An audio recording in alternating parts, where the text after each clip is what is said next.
Hey there, folks. Welcome to the edition of Stranger in a Southern Land. I, of course, am your host, Jake Manning. Today in the program, I speak with Jenn Snyder, stand-up comedian Jenn Snyder. And, I just say Jenn Snyder and I gush. I just gush so much. I love her to death. She's one of my favorite things in South Carolina. And like I tell her, that's something very hard for me to say because I don't like a whole heck of a lot of things about South Carolina. Nothing against you. Nothing against you, South Carolina, but you got a lot of weirdness going on there. But one thing you've got is you got one funny lady living in the Columbia area. Jenn Snyder is just one of my favorite performers to watch, bar none, anywhere. She's the best.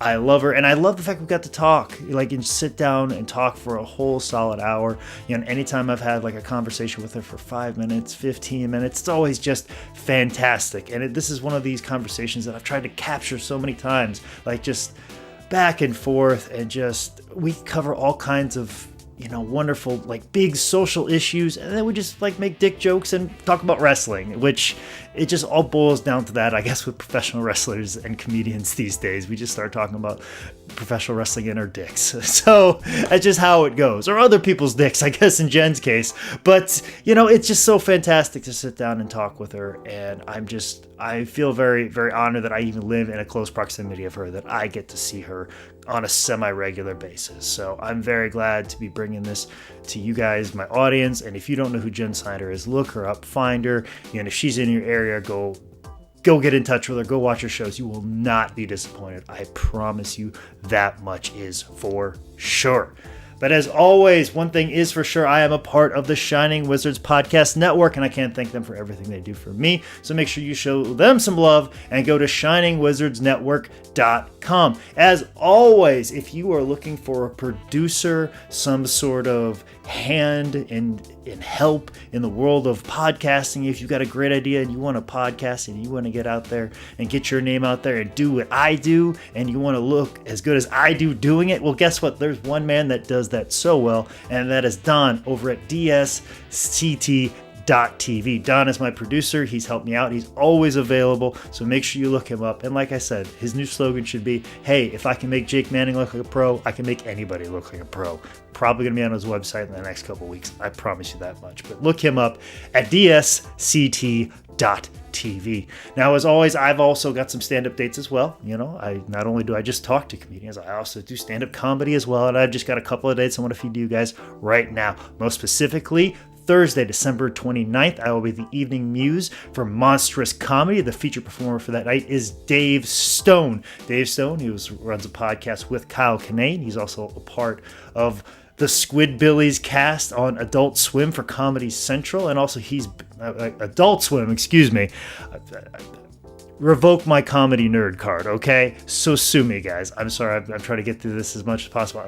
He's also probably been on Comedy Central as well. He's got a lot of credits, and if you want to see a very funny comedian, Dave Stone, been on Comedy Central, Adult Swim, Squidbillies, Tonight Show with Johnny Carson. He's probably done it all. His list of credits is extremely long, and I'm trying to get through them as quickly as possible so we can get into this conversation with Jenn Snyder. So sorry if I stumbled over my words, because I just want to let you know about a very funny comedian in Dave Stone who's coming in from Monstrous Comedy Thursday, December 29th.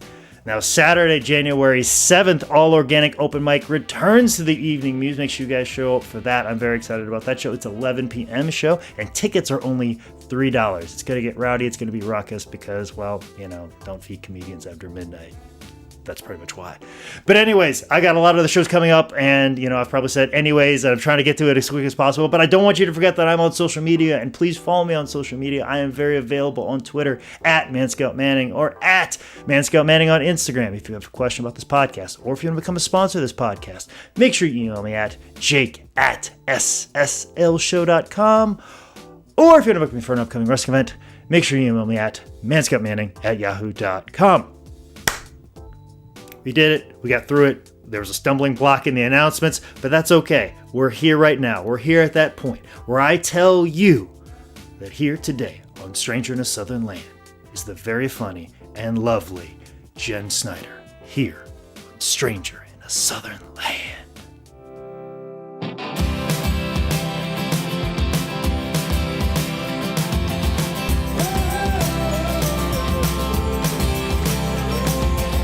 I do want to start at the top. Okay. And tell you that you are one of my favorite things in South Carolina. Absolutely. And that is saying a lot because I absolutely hate the state of South Carolina. So for me to say that you're one of my favorite things, Nice. you're probably the only redeeming thing in the entire state to me, Jenn Snyder. Wow. I appreciate you and adore you every time you're here. Thanks, man. And I appreciate you sitting down and talking to me on this podcast. Absolutely. And I when I found out you were in town, I was going to come anyways, but I was like, I really wanted to sit down and talk to you for quite some time because I enjoy you. Like, your comedy is so funny. Like, you so much energy. So Thanks. thank you. Like, Yeah. I feel the same way about you, man. I love your work. It's not. You don't like, have to say that because of my program. Well, you don't have no. to say that because I'm here. Okay. It's not like what anybody else is doing. That's what I like about it. I think that's what everybody likes about you. What? Nobody's making jokes about having a mustache and being bald. No one's That's making because jokes. that is a third of my act, and I only Yeah. have 5 minutes. So that's like the first two. Well, Like, I think people expect something and then they get something else. I think that's why people like both of us, actually. yeah. I think we look like one thing and then we deliver something completely different, and people are like, oh, I didn't see that. Okay. Oh, I didn't see him Yeah. voting Democrat or loving black people. I didn't expect either of those things. Exactly. You know, I saw him driving a pickup truck. Yeah. I'm perplexed. Now I don't know what to do. I don't know what to do. Yeah. And she's a gay person, and I like her. I like her. She's all right. I'm confused. Utterly. Utterly. Exactly. I think people want to put you in a box, don't you? I mean, Oh, yeah. I think people want you to be a certain way, especially because you're a wrestler and a comedian Yeah. and a straight white man. Yeah. Yeah. It's a hard road to hoe these days, am I right? I know, right? Like, you got to talk to the other guys. But hey, we turned it around. Yeah. We turned it around. We finally got this ship pointed in the right direction now for straight white guys, you know? I hope so. Facebook would lead me to believe otherwise. There's a few making you guys look really bad, but there's so many great white guys. No, there's a few of us making it look bad. Yeah. Get out of here. Yeah. I don't believe that for a second. Jenn If you Snyder. didn't have Facebook, it would be okay. Like you wouldn't know that people are so terrible. But I think that's the problem. You think that what it is? Yeah. Is Facebook is Yeah, surely and solely the devil? because like how often did people feel comfortable just giving their opinions about terrible things, but somehow on Facebook it's okay. Yeah. Like they'll just spout out racist stuff. I'm like, did you read that before you typed it, or that's just really how you feel and you couldn't wait to say it? But that's a scary thing. I don't think people realize what they're saying is wrong. Yeah, that's the worst part. That's the scary part. Yeah. Like don't get me wrong. Like I have my blind spots as an individual. Yeah. And I have my accidents and slip-ups, which funny story, and not to lead into a bit or ruin a bit that you have, but it ties into the story a little bit. Yeah. You did a bit one time that you got mistaken for being a man at one point in time. I'm sure you've discussed that as All well. the time. All the time. I think that's many of your bits. Yeah. But like there was an individual that showed up to a wrestling show, very similar, looking and dress of you and stuff like that. It had a different, little more of a high top haircut and stuff like that. Yeah. And I just, in passing, like I say to everybody, because I call everybody man. Like I call my girlfriend man. Like, hey, what's up, man? Yeah. Like, and I was passing out flyers to a comedy show. I'm like, hey, take it easy, man. And I was like, oh God. And it was like a few days after I just seen you. I'm like, oh God, if this woman was a comedian, she's got another 5 minutes on me calling her a man. Like, I know she was a woman, and I was like, I feel so bad. But then, come to find out, I found she commented me on Twitter for calling her a man because she was transgender, and she appreciated being referred to as a man. So I was like, thank God. Way to be advanced without even knowing it, Jake. Exactly. Oh, exactly. I was being progressive and I didn't even know it whatsoever. Awesome. That's the best story ever, man. I love stuff like that. I do the same thing with brother. Yeah. Because I know that back in the day that was something like a colloquialism for black people. I just think everybody's my brother. You're my brother. Everybody that lives on Earth, everybody's a human is my brother.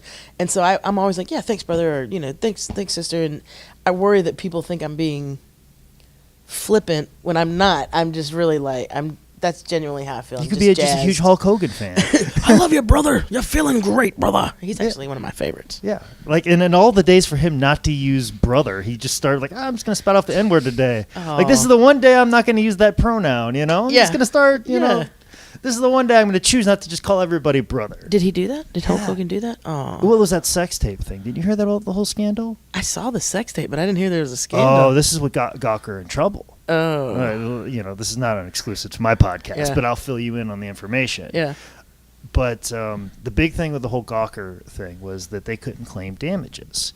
Well, they were going through the sex tape. They released that. Yeah. Then there was another clip where he was talking to Bubba Love Sponge's wife or whoever he was having sex with, in that he was talking about her, you know, dating a black male, and he's referred to him like, you know, I don't mind it if he's an N-word with a job.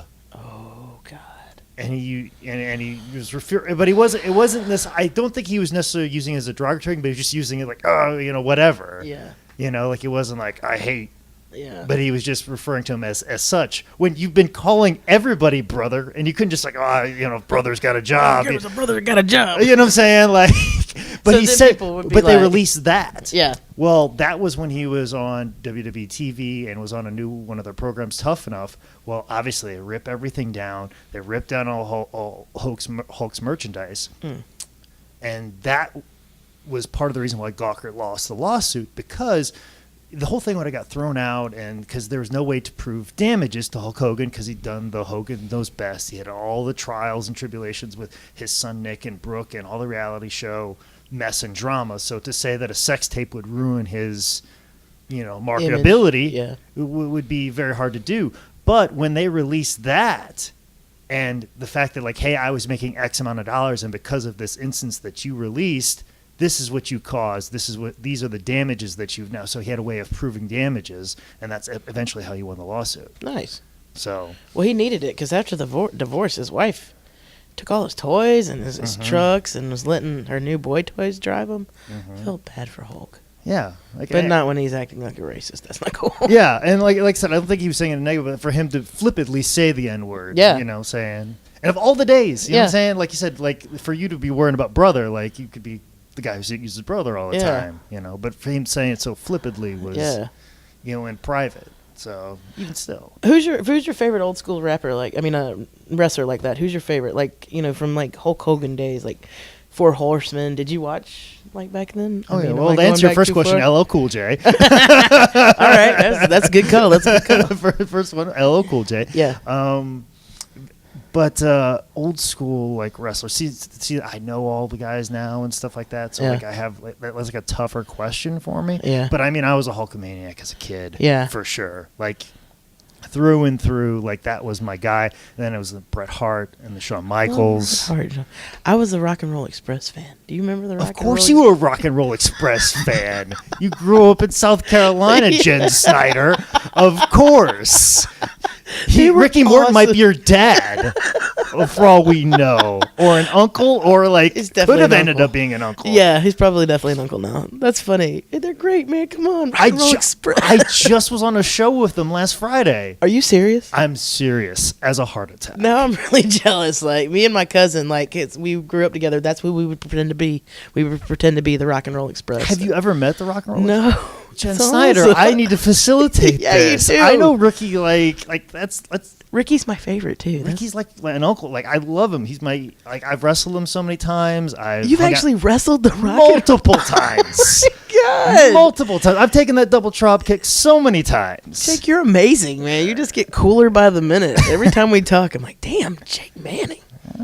Rickey's awesome. We need to facilitate that. Yeah, I'm gonna line you up and you're gonna have a conversation with him. Like he's really an awesome guy. I want to meet him. Yeah, that's cool. I had no idea. So, like, who's the most famous person you've met in wrestling? Well, back to Hulk Hogan. But yeah, you met Hulk Hogan?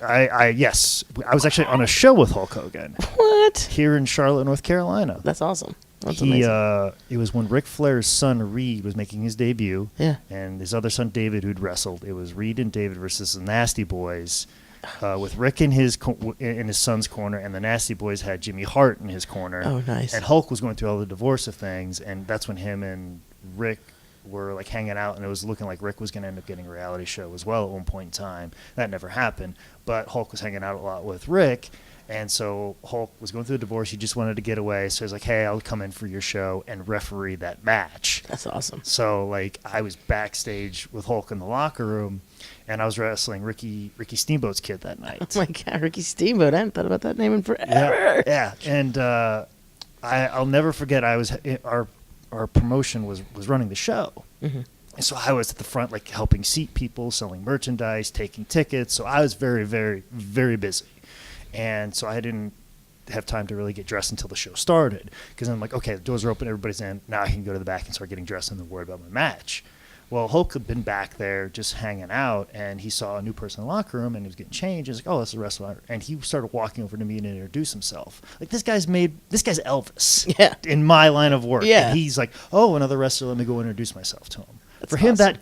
have that consciousness about it, I think, is the coolest thing. Yeah, to be a professional, even though he doesn't have to be because he's superstar level. But he's fucking Elvis of my industry. Yeah, he doesn't have to acknowledge you little people. Yeah, he doesn't have to fucking know I even exist. But for him to be like, oh, hey, man, what's going on? My name's Terry, you know? Yeah, like, he's always seemed like a real genuine guy. I think that's what's made him likable. Mm-hmm. See, when I like a wrestler, I like them for their, like, I don't know. You probably wouldn't appreciate the people I like. Like the modern people I like. Like I'm a huge John Cena fan. I know John's a good guy. I love him. Have you watched his show? The military thing? No, it's called Total Bellas. It's the Total Divas thing. Yeah, it might as well be Total Bellas as much as they're on there. Yeah, It's Total Bellas. There's a Total Bellas now. Yeah, okay, I don't keep up with it. I know it's Total Divas, so there's Total Bellas. Great. It's my guilty pleasure. I'm ashamed to say it to you because now people will know that I watch it. I love that show. But John Cena is amazing. I think he should be the next president. Yeah, him legit. Him or Dwayne The Rock Johnson. I agree. Oh my God, a double ticket? Are you kidding me? They're the strong, stern daddies that America needs. Mm-hmm. We don't need a racist grandpa. We need, like John Cena's show. Like he runs a tight ship, bro. His house is very clean. He will not let you flush tampons down the toilet. I'm like, bro, you live in a multi-million-dollar home. Your toilet system can handle a few. You can get somebody to fix that septic tank, Sean. You could like get like 18-ply toilet paper all you want, John. You know what I'm saying? You don't have to get the Scott's 1-ply for your toilet bowl. Yeah. Like I do, okay? Yeah. Like poor people have been flushing tampons down the toilet for years, John. You'll be fine. But like he's like, don't try your luck. You will. Like he's just so. It is the best. It's the best show, but still lovable. You know what I mean? Like you kind of want somebody like that in charge because they're just so. I don't know. They have that calm demeanor. Same thing with the Rock. He's funny and nice and like, but he's still very stern. He's disciplined. Like, don't you think that's who should be running? Somebody should be running the country with personality and discipline. Well, see, that's the thing that people. I can't remember who was saying it, but I remember somebody talking to somebody who was like from Germany or from Europe, and they were talking about like the big problem that we have as Americans is we want one guy to basically do two jobs. Yeah, we want a bean counter and we want John Wayne, and that's who we want for our president. And you can't have both. And an individual like that doesn't come around. Yeah, like you don't see a person like that. That's true. It's probably very true. And even of all the presidents, we've maybe had 2 or 3 people like that. Yeah. I think Barack did a good job at that, being a both. You know what I mean? He's very personable.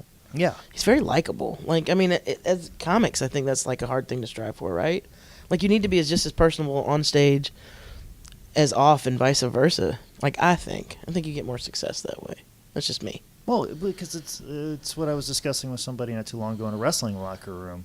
The difference between wrestling and comedy is like I can go to a wrestling locker room this weekend and there's just that promoter in that town. But if I was to be on a comedy show with 8 other comics, chances are, one of them runs an open mic one night, another one runs shows, one runs a monthly showcase, another one is like works with a building that, books people and stuff like that. So in a room full of 8 comics, 5 of them either run their own shows or book their own rooms. Yeah, that's true. But in wrestling, you don't have that because wrestlers are just busy with their own brand and their own thing. But like, it's another reason to get along with everybody because it's more working opportunities. Yeah, absolutely. And it's just let's get more people out there doing our thing. I think now, I mean, especially with the way comedy clubs are kind of going by the wayside. I see more of them closing every day, and I see more of the opportunities for paying work are coming from other comics. I mean, especially like me being full time now, that's what pays my bills. Other comics, want me to come do their show, or putting me on a show that they run. That's where the money is. It's not really the clubs they don't pay attention like they should, and There's been a big shift to that, like in pro wrestling too, is that they. It's the performer that you put on the show is more important than the promotion that they're working for. Yeah. And I feel like that's kind of the way it is in comedy as well. Collecting email lists. Yeah. It's a lot of that. It's 90% that. But you said you do this full time. When did you make that switch? When did you decide, like, okay, now this is what I do full time? Well, or should I put air quotes on that too? Well, I got fired last January, and that's when I decided. But yeah, my boss is basically like, you need to. It's now or never. He had seen me perform, and he told me, he's like, you're good. This is what you should be doing. Oh, by the way, you're fired. Yeah, this is a favor to you. God bless him. He laid me off, so I was actually able to get unemployment while I was looking for another job. And I just didn't find one. I was doing comedy. But yeah. You were looking in Knoxville, but you're only there for a day. Yeah, exactly. But like, it's been rough. I mean, it's a struggle. I live at home to afford it. But if you want something, I mean, it's the same thing with wrestling. If you want something, you have to make sacrifices. I mean, nothing comes easy. Nothing's just given to you. I mean, nothing worth having, I don't think. I mean, my personal opinion. But yeah, so that's what I'm doing. I'm making the sacrifices that it takes. I'm getting out on the road, meeting other comics, booking shows, Well, why is comedy the thing that you want to sacrifice for? Why am I not talking to Jenn Snyder, the banker? They're like, I'm going to sacrifice everything to be the best teller that Bank of America has ever had. Because this is what I'm great at. Like, I mean, I'm not, all ego aside, I'm not being pretentious. Like, this is it. This is what I'm good at. This is what brings my soul peace. Like, I just want to entertain people for the rest of my life. The world is like this scary, uncertain, frightening place, and the only thing that I can do when that happens is to crack jokes. Like, it's a nervous tick that I turned into a business, and that's what I love it. I love it. I think it means something to people. Laughter is important, and it grows in our souls, and it's something that kind of stays with us. The next day, I like to think that every once in a while someone thinks of a joke of mine the next day and they laugh about it again, and that makes me so happy. Like, there's no better job. Except for maybe wrestling, I don't know. Trust me. I've wrestled in front of 4 people. Like, I'd rather do comedy in front of 4 people, trust me, any day of the week. Yeah, I Taking can a see backdrop in front of 4 people that don't give a fuck, like, that's a problem. Yeah. Like, that's the worst. Yeah, I can believe that. But, what about, like... I was going to lose my thought. Is the idea of... You say it's something that it's a nervous tick of yours. Yeah. Where do you think that comes from? Like, because I've tried to dissect it myself, because I come from a very well-adjusted family, but, like, I have this need of, like, I have to make people laugh. And I was like, I don't know where that comes from. Like, I got more than enough love, and I was well-adjusted enough that why do I need to do this? Like, where do you think it comes from with you? Well, you're way too attractive to do comedy, Jake. That's the problem here. I don't know. That's why I wear these hoodies. Is to cover up my muscles, because I'm very vascular. I'm very jacked. I got to cover up my fantastic body as much as possible. You got a great face, too. I mean, don't discount it. Well, that's why I always turn to the side and pick the side that's got all the warts on it. Dude, for me, it came from being picked on. Like, it's one of those things that you learn to do out of survival. People are nicer to you when you're funny. People include you more. I noticed that people, when I made them laugh, people invited me to parties, and I got to hang out. And so it became something that I would just do when I can't help it. Like, if I'm really nervous, I'll just do it subconsciously. Used to drive women I've dated crazy because they would take me to parties and they're like, why do you always have to do that? I'm like, I can't help it. I'm so nervous that. But that's the thing. In the moment of laughter, like, it's very clear that they like you. Yeah. Or in the sense that, like, it maybe it's just in that moment, because, like, even like your mortal enemy in life. Yeah. If they crack a good joke, you're gonna laugh. Yeah. Even though you hate that person all the time, but it's just that instance right there, for sure that they like you. Yeah. And the only hope is that after the laughter stops, they still continue to like you. Yeah. Maybe it's the instant gratification part of it. Maybe that's what it is. Maybe it's that, like, you get that, like, when you go out with somebody, you may have to work to kissing them or, but you can just make somebody laugh. Like you can make somebody do something involuntary, like just what you're talking about, like your worst enemy cracking a joke that's amazing. That's power. It's Is it the control too? I mean, there's a definite power to it. Maybe that opens up a little bit why maybe I like it, because I'm a very much a controlling individual, and maybe if I know that I'm leading the conversation, especially in the sense of humor, making people laugh, I'm like, I can make you feel what you want to feel right now. And maybe that's why I can be really shitty really fast all of a sudden too. Like, now I make you feel sad. You know what I'm saying? I'm in control here. Yeah, no, I get it. I think that is why. I think it's definitely part of it. I mean, for sure for me. So other than cult leader, what are some other advantages or jobs? It's so funny that you said that. I made the joke that the other night. I had all these people come out to the show at Pearls, and that's the first thing I said. I was like, looking at all these beautiful faces, I realized I made a horrible mistake. I should have been a cult leader. I could be having half of your shit and fucking your wives right now, like a good cult leader. If a cult leader would just get a solid 25. I know. We'd have so many great middles and far less people taken advantage of. I feel like I could come up with a better cult. Like I'm like, I don't want to do your wives. You guys, come on. I don't even want half your stuff. But like, let's be nice to people. Just be cool. Like, why isn't there a religion that's like, just be cool, man? Jesus was just be cool. Like his whole platform was like, hang out with people, don't judge them, and be cool, man. Funny, that's not what Facebook says. That is not what Facebook says. That is he hung out with a whore. That is not the visions that have been told to me through Facebook of what Jesus stood for. Okay. I get it. I think I think God that's loves the book me. I read. That was the book that I was taught by a pastor. Yeah. But apparently I was wrong. Yeah, everybody's wrong about Jesus. Yeah, about the idea of treating people nice and love everybody, and the people that are, that there's lepers, but there's also not literal lepers, but figurative lepers, that the outskirts of society, you pull them closer to you, and you make them part of your flock, and you make them a part of this wonderful human society that we have. But I was wrong, apparently. Yeah, you're wrong. We were wrong. Jesus is mad about red cups at Starbucks and gay people going to the bathroom. That's what he's really concerned about. He's up in heaven right now.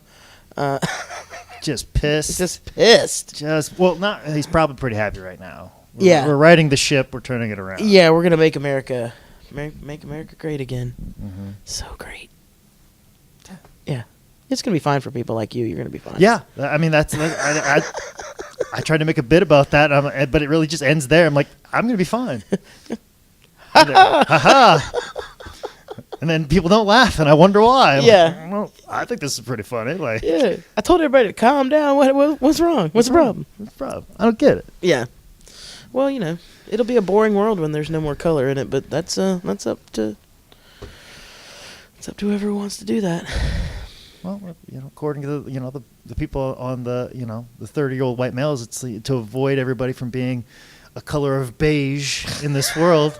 That's the problem. We got to avoid that. Yeah, we got to avoid mixing and just everybody becoming gray or beige or Mm-hmm. Yeah, it's too bad. That's why I tell them, like, look, I'm in a racial relationship, but we don't want to have kids, so there you go. You're all right. You're okay. You're okay. Oh, we'll allow it. All We'll right. allow it. That's one less that she's gonna produce. Okay, good.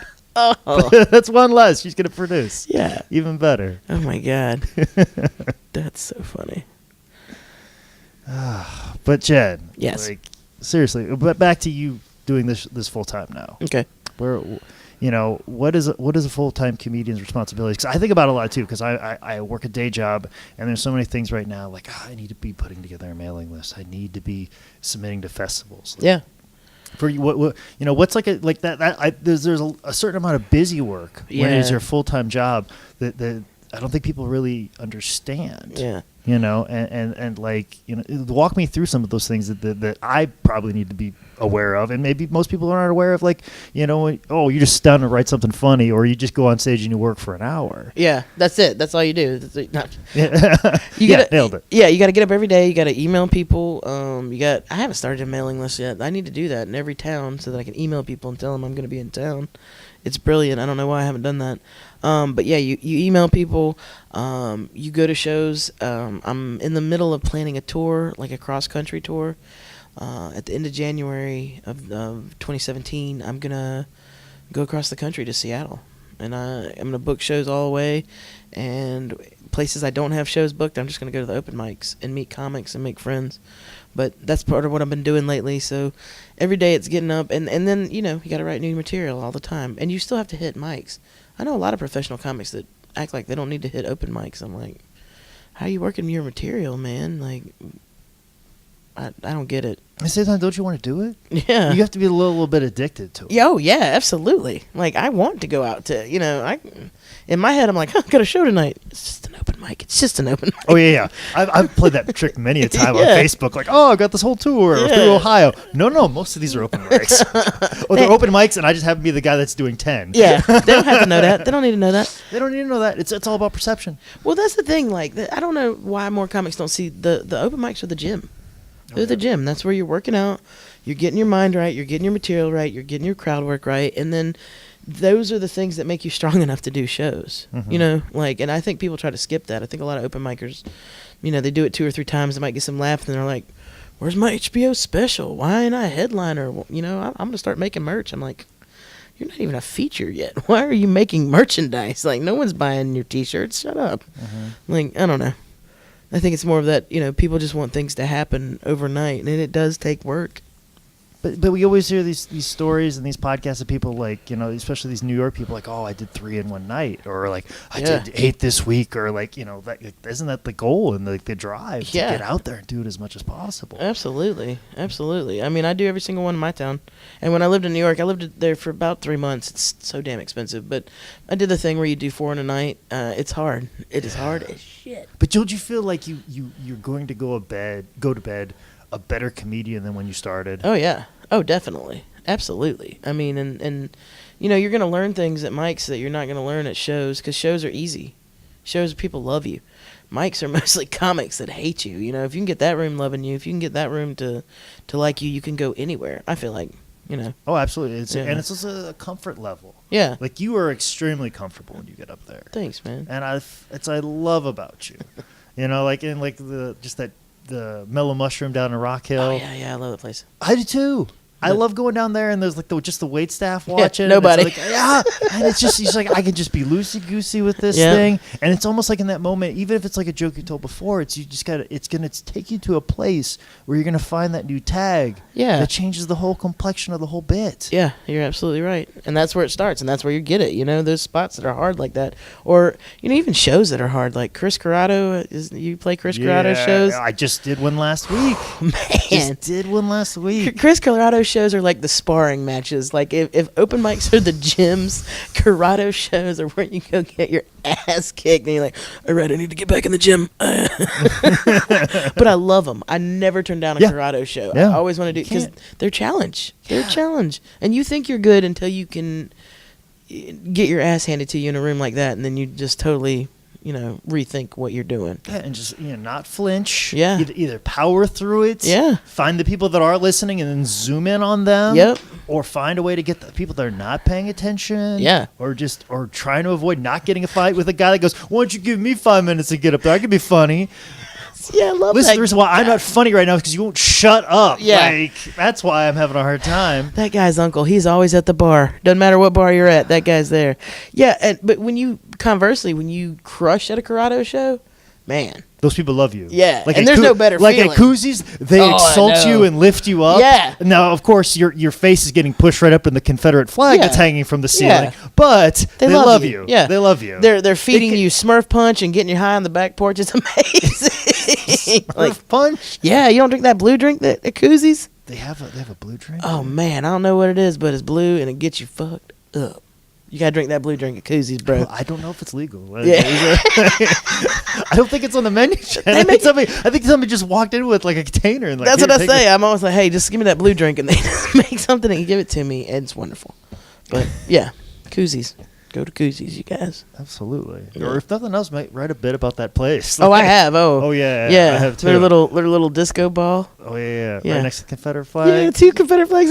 Who put that tiny disco ball? Just like one gay guy in their town's like, 2:30s on Sundays are Randy's night to party. Let's put some sparkles on this. Yeah. And they just let Randy enjoy his teeny tiny disco ball from 2 to 3 on Sunday nights at 3 in the morning. And, Koozies. Seriously. Come on down. Exactly. Yeah. But no, let's rewind back to something you said. You said you were in New York for 3 months. Yeah. Was that the like, hey, I'm going to go do the New York thing? Yeah. Was that what everybody has to do? Yeah, I thought I was going to make it, man. I thought I was going to be discovered in 3 months, and I was not. No. I was not. No, I went, and what I saw was a lot of comics that were way funnier than me.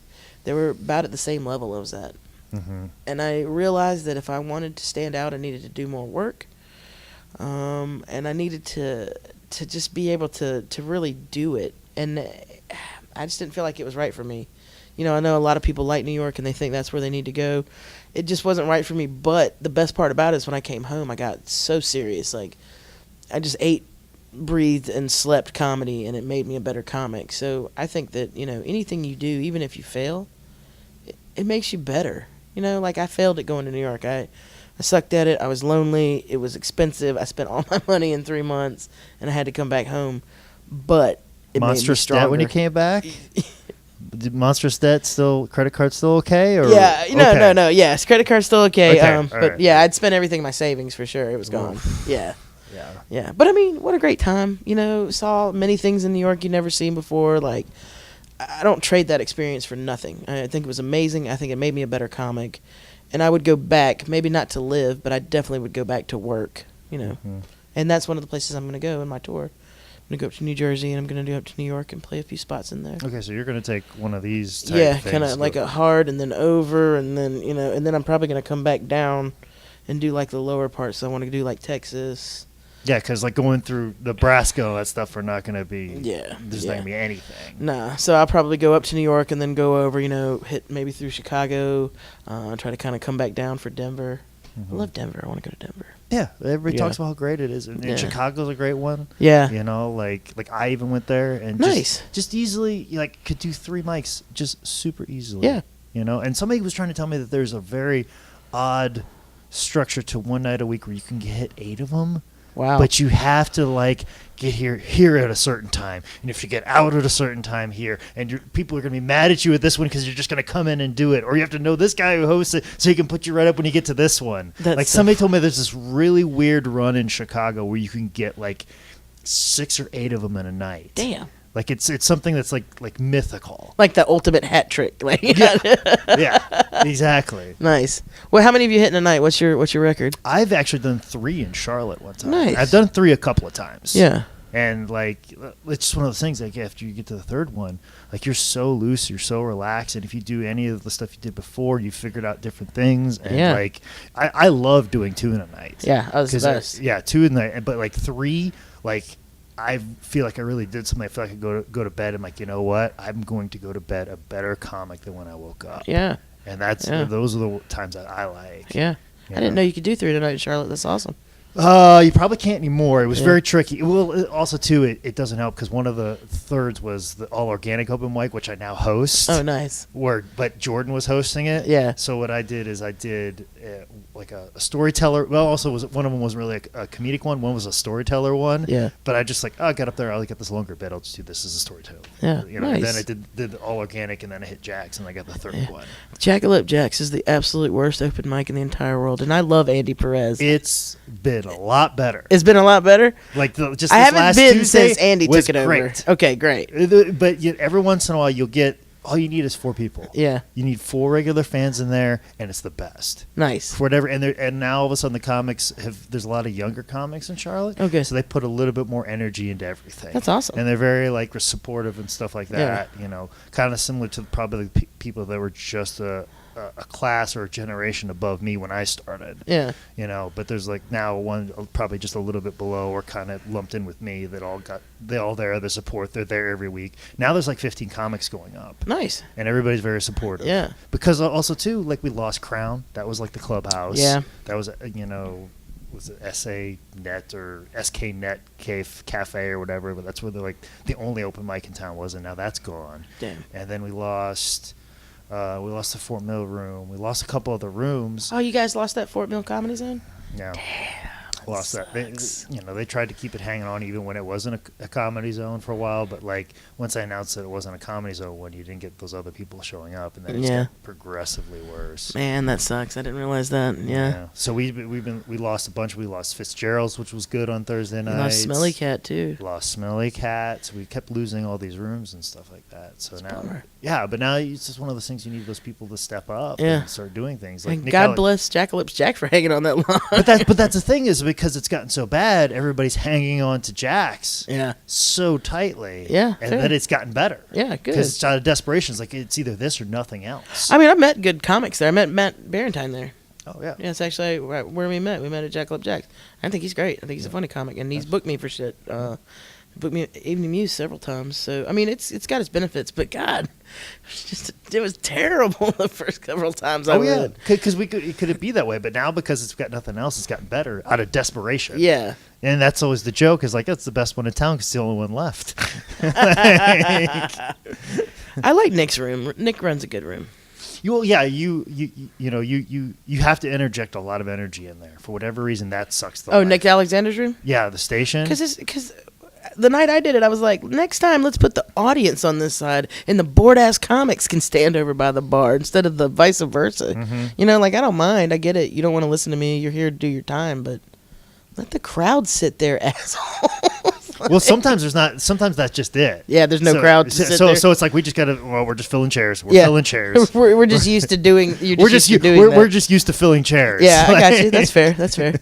But I mean, I saw a lot of talent there, and there's a lot of funny guys. Mm-hmm. So I mean, but it just seems like and it's always yourself for me because I usually have to. I have to be right after the feature performer because I have to hurry up and get over to the Evening Muse for the 5-minute podcast. So usually there's this big lull that I usually get stuck in, which is fine. That makes me a stronger comic. Yeah. But like I always feel like there's just a pull out of energy, or like I remember when I went up after you, I was trying to jump into your energy, just cold, and it wasn't working out. Yeah. Like, this ain't gonna work. Or if somebody's like someone like a Carlos, I'm like, then I'm a little more subdued. Yeah. I need to learn to shift gears or turn or move or embody my own thing. But that's, hopefully I get to the point that it's, I would get a spot at a comedy store and I'd end up going up after a Chappelle or a Louis C.K. So I got to learn that. So I might as well learn on a smaller step now. Yeah, how absolutely. to do that. So that's why I like that he puts me first out of there because nobody else wants that spot. Yeah, no. But I'll take that because I got to get going. Yeah, yeah. But and head over to the Muse. But like, it's one of those things. I always feel like it's a tougher room for whatever reason. And sometimes Nick isn't the most energetic host, so it also depends on who sets it up beforehand. Yeah, that's fair. Nick's funny though. I mean, he's funny and he's great. Yeah. Maybe not the best MC, and I think he'll admit that as well. Yeah. As my friend, I think he'll say that about himself. I get a lot of flack for my energy. Sometimes people don't like it. A lot of times they're like, "Did you?" And I just can't. It is what it is. Like tonight was hard because I wasn't getting the energy back. I could sense that with you. Like, like you weren't getting it. It's like the sunlight, or it was like, like Superman, the way he feeds off the sun. Yeah. You know what I'm saying? You're trying to feed off the sun when it's in an eclipse right now. Yeah. Yeah. And I'm not always used to that. So I'm kind of a spoiled comic too. I'm always like, I'm used to playing bigger and more. And, when it's small like that, it gets to me a little bit. But, Yeah, see, my defense mechanism to get louder. I've done many a times in Jackson and Spencer Taylor's been like, all right, well, I'm not going to be that energetic. And he goes, was I? And I'm sweating. I'm like, I wasn't that energetic, was I? Yeah, I get it. But I feel like you have to. Like, I'm excited to be there. Yeah. Like it show you care a little bit. Yeah, and I envy comics that can do that. Like, I love Spencer. She's always really even and calm. But, dear God, she's scathingly funny.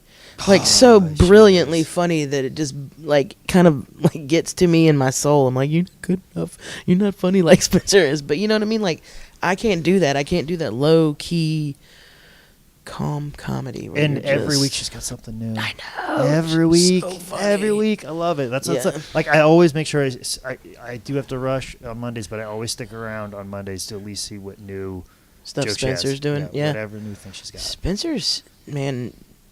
When Spencer realizes that she could be famous, Spencer will be famous. Mm-hmm. Like, I think she's probably the only person that doesn't think that she could probably be famous. But I'm telling you, man, I definitely, if I ever get a sitcom, she can have a writing job on it because Yeah, she's great. she's brilliant. She's very brilliant. And Charlotte's lucky to have him. You guys got a lot of talent in this town. Like, Nick's great. Andy Perez is amazing. I mean, you know, I love what you do. I mean, of course, you got superstars like Blair Nias. They're out there, you know, making that money. And you got great up-and-comers like Crystal Ramey and Mimi Benfield, even though, you know, I may have to kill her one day. Only it's the Highlander. Yeah, exactly. That's lesbian female comics. Only one. There can only be one. Luckily, she's not butch, so we're able to be friends. No, I love Mimi. I think she's amazing. She's super funny, and you know. But you know, you guys got a good thing. I love it. I love Charlotte. Well, you down in Columbia, you got some good people there. You got John. We Gibson. do. Wayne Cousins is amazing. Yeah. Topher Riddle's incredible. Zach Kennedy is the bomb. Like, my boys are awesome. Like, I've got some of the best friends in comedy ever, and they're smart. They're smart comics. They're not the kind of guys that are just constantly talking about their penises for 30 minutes. Like, they have smart, funny things to say, and I'm always proud to, you know, share the stage and share the hometown with them. So. Yeah, that's true. Like, most of the comics that I like and hang out with aren't like those type of comedians. No, so, like, no. It's just whoever your comedic sensibilities, it always syncs up with who your friends are. It's true. It's true. And I always tend to gravitate towards the good comics, you know. I think mediocrity breeds mediocrity. So, you know, if I see somebody who's great, I'm going to friend them because, like, they're going to push me. Because I'm going to feel that pressure, like, oh, you're so good. Okay. And I like that. That's good. Everybody needs that. Absolutely. Yeah. You know, I've tried to do that with pro wrestling, but you know, the good people never had time for me. but Hulk, come on. Come on, Hulk. Yeah. Steve Austin. He's the only guy I don't have a moment with. Really? Although he does follow me on Twitter, oddly. Nice. Have you met John Cena? I did a extra talent spot with him. What? I've done multiple pull-aparts with him. What? That's awesome. Yeah, because they usually get local wrestlers for like the pull-aparts and stuff like that. I've done 2 of them with him. That's awesome. Super nice guy. Yeah, he seems like a super nice guy. He's very talented. I love him. I believe in him. Yeah. I'm gonna vote for him when he when he decides to do that because he's gonna. Well, he might be The Rock beforehand. I'll But we vote for him don't know either. what policies The Rock is. Rock might be like super anti-abortion, like so much. You You know, he know- might give the people's eyebrow to anybody that gets abortion. We don't know. He might, but I think I'd still have to go for him. You know what I'm saying? Like, I believe in The Rock. Yeah, you're right, Rock. The government really should, you know, control women's what they do with their vagina. You know he does it. Come on. Anybody that has epic cheat days like The Rock does, he knows what's up, man. He knows. Yeah, he knows how to work. Yeah. But you know, that whole working out at 4 a.m. Yeah. I don't know. The whole country has to do it when The Rock becomes president. It's gonna be rough. It's gonna be rough, but we'll work. But that through pushes me though. It makes like I work out every day. Yeah. You know, or at least I probably take one day off a week. But Wow. usually it depends on like schedule. Like I lift one day, I do cardio, lift cardio, and I alternate days. Wow. You know, but like that. But that's become my obsession now. If I'm not obsessed about that, then I'll just start drinking again, and then then you're talking to a completely different person. Right I get now. it. You gotta substitute one addiction for the other. Exactly. That makes so, sense. So I yeah. had to substitute that. But now it was to get abs, but now it's just to hold my muscles to my bones. Because I feel like I'm circling off, like gravity's affecting me in a certain way that I just start to float off. Yeah. Where I feel like if I work out, it keeps the muscles attached to my body. Yeah, you don't want to be like pulled apart like chicken or anything. Yeah, like I feel like I'm just collapsing underneath the structure that I have, and working out is the thing that holds me together. Hold together. Yeah, that makes So- sense. Nice. But those are the things the things too. But like The Rock's the one that pushes me in the gym. But like, who are the people that push you? Like, you know, that are like, gosh, I want to be like this person or this person's career. Because I try and I'm very big. I'm like, I could be like this guy, or I want to be like this guy. But who are the people for you that you look to? Who would And I like to be like? Yeah, I'm not saying like necessarily who you like to be like, but who are those people that you look towards? Of like, you know what, like this pushes me. Like, I want to have a career like them. I want to have the type of respect that they have. I want to achieve that they have achieved. Yeah. I probably the one who pushes me the most is Cat Williams. I want to be like Cat Williams. Really? I love him. I love everything he does. Like, his energy, his style is that's what I emulate. I've seen him live. I've watched all his specials. He's mesmerizing. I don't care what you think about, race or men or anybody. You can watch Cat and you will enjoy him. My parents love him. And they can be a little uptight, but they think it's funny as hell when he starts talking about insurgents stealing his kids' Cocoa Puffs. Like, he has this energy and this style, and I want to be like that. I want to pull people in with what I do. I want people to just be like, they don't have a choice but to watch. So I emulate him. I think he's amazing. I wouldn't mind being like Fortune Femster. She's killing it right now. A little bit more famous than Fortune Femster, though. She's like, yeah, that's a wide net yeah, there. yeah. You know, I mean, I'd love to be Wanda Sykes. Wanda Sykes has got a great career. She plays all the the gay cruise ships and all that stuff. I'd love that. I mean, I wouldn't mind being Ellen, an edgier like the nighttime Ellen. Like not a day. Like a parallel universe Ellen. Yeah, like chunkier. Less dancing, more in your face, a little bit grittier, like a grittier Ellen. Like the fake goatee version of Ellen. Bizarre world Ellen. Bizarre, yeah. No, I would. I'd like to reach people. I want to have a voice. I want to spread joy and perpetuate this notion that we're all the same, because we really are. I mean, at the end of the day, everybody is the same on the inside. We still love our mom and dads. We still have, feelings and emotions, and I want to kind of unify people in that way. Like I think that's what Ellen does. Like, people love Ellen. Straight conservative Christian people love Ellen because you just can't help yourself. Well, just her getting that it was Congressional Medal of Honor. Yeah, I believe so. Yeah, like that was just really I didn't realize until they introduced her that that's right, when she came out, like that was like nobody was doing. No, nobody was doing that. I remember she won. I think she won a Lifetime Achievement Award for comedy. And Lily Tomlin thanked her for her work. And that was just like, I was like, whoa. I mean, Lily Tomlin, you know what I mean? Like, she's like a goddess of comedy. Like, she was back there when women weren't funny, And for her to acknowledge what Ellen had done, it just, I don't know. I want that. I want to change people's lives, and I want to change people's minds, and I just want to spread joy wherever I go. So. Yeah, and that's the other thing too about her coming out, how big that is. I feel like a part of the reason why a middle of our country is so fucking red is not the exposure of it. Yeah, no, you're right.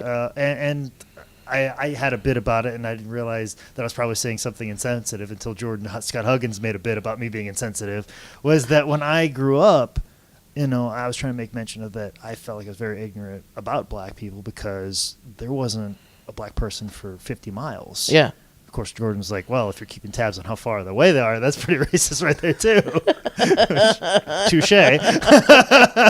Damn, Jordan Scott Huggins. But no, it's the idea that you don't come across like someone like that in Iowa. But that's not the case, though. Like, someone who I used to room with in Cub Scouts, clearly homosexual. Yeah. Like, we knew that from grade school, and came from a super conservative, super Catholic family. So Catholic, they had 15 kids. Oh, wow. Like, no birth control, like, super Catholic. And there was 15 kids, the odds were against them. They were going to have a gay kid. I mean, 1 out of 10. But that was the thing, is that, he was clearly, like gay. And I remember talking to his brother, Mark, and I go, what happens when Matthew comes out?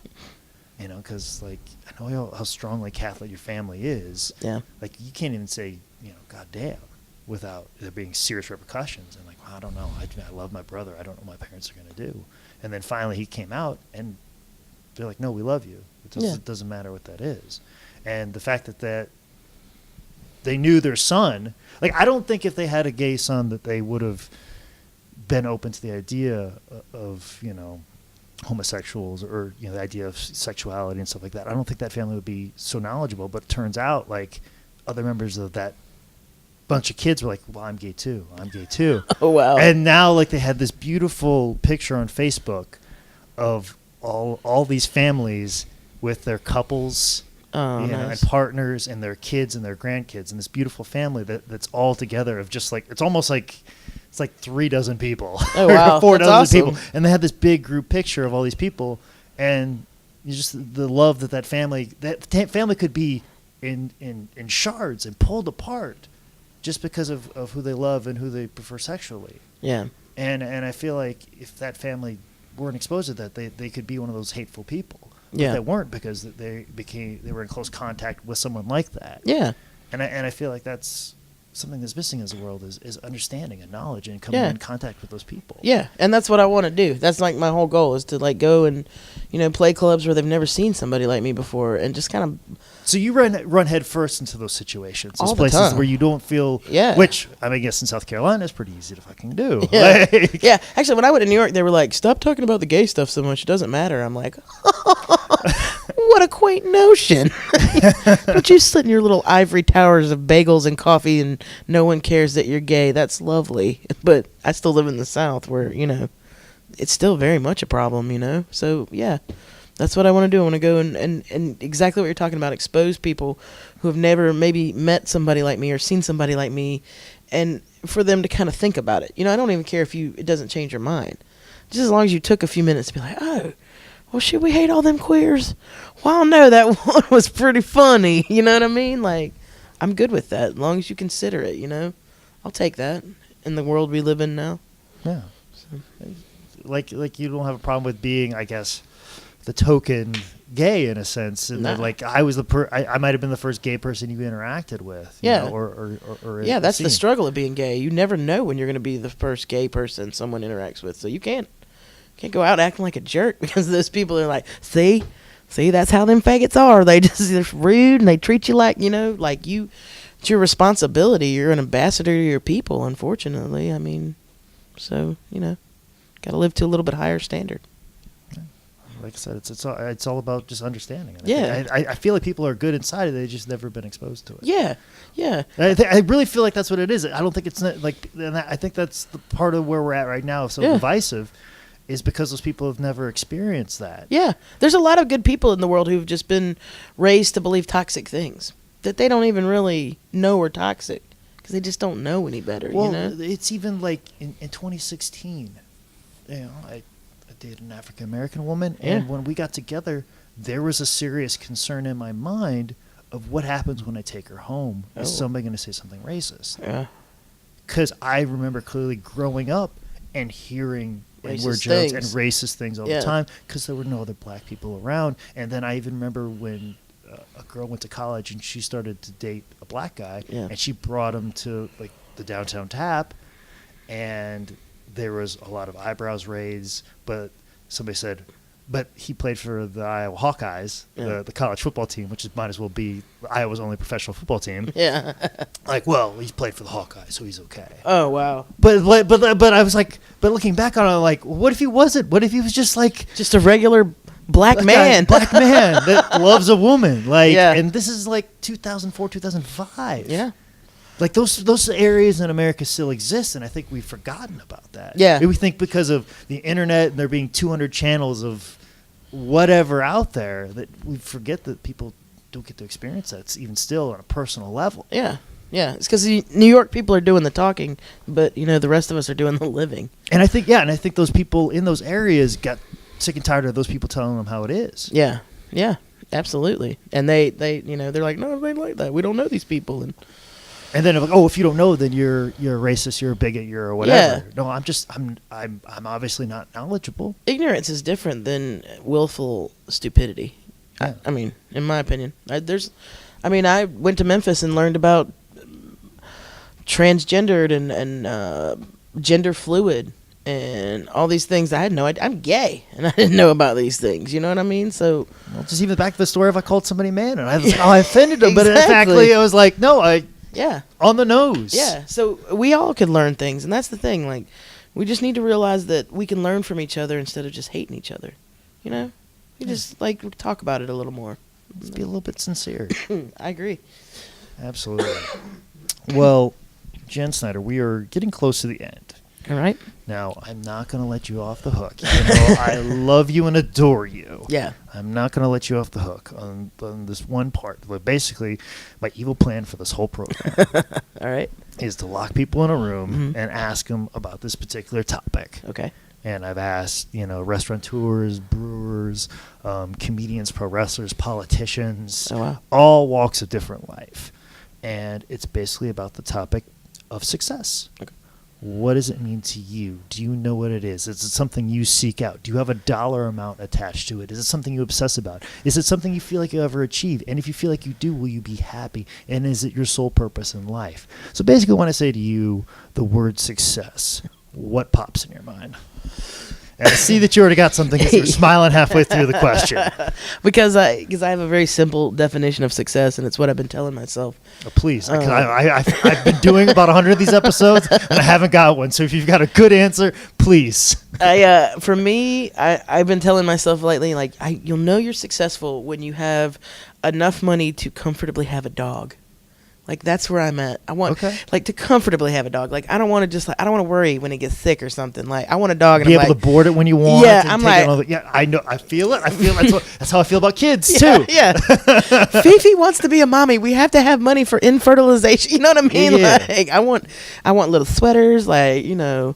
The ability, like, okay, we're going to go on vacation. We can't take it with. We got to board it at a good place, not just put it in a cage. Yes. The fact that, if it does get sick, we can take it care to the of vet. it. We don't have to worry about it. Yes. So really, it's just the be able to, not have fuck money, but have dog money. Dog money. I need dog money, bro. I need Frenchie Bulldog money. That's where I'm.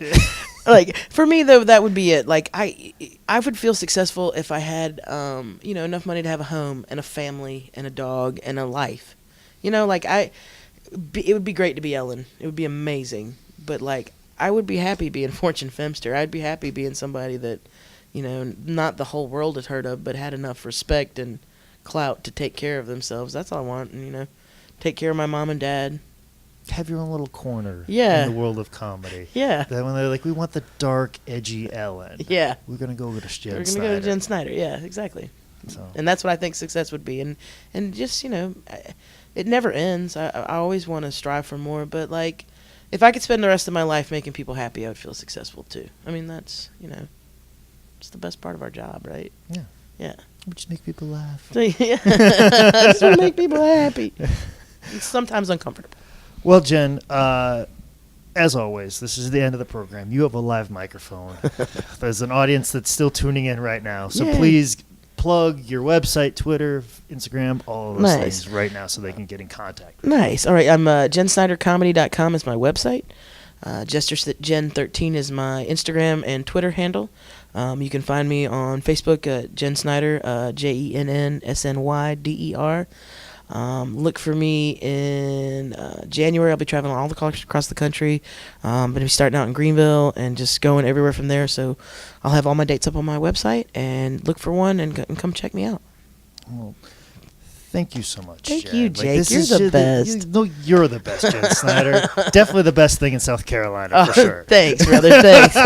All the other comics in Columbia are like, oh, that Jake. Oh, all right, thanks. Thank you.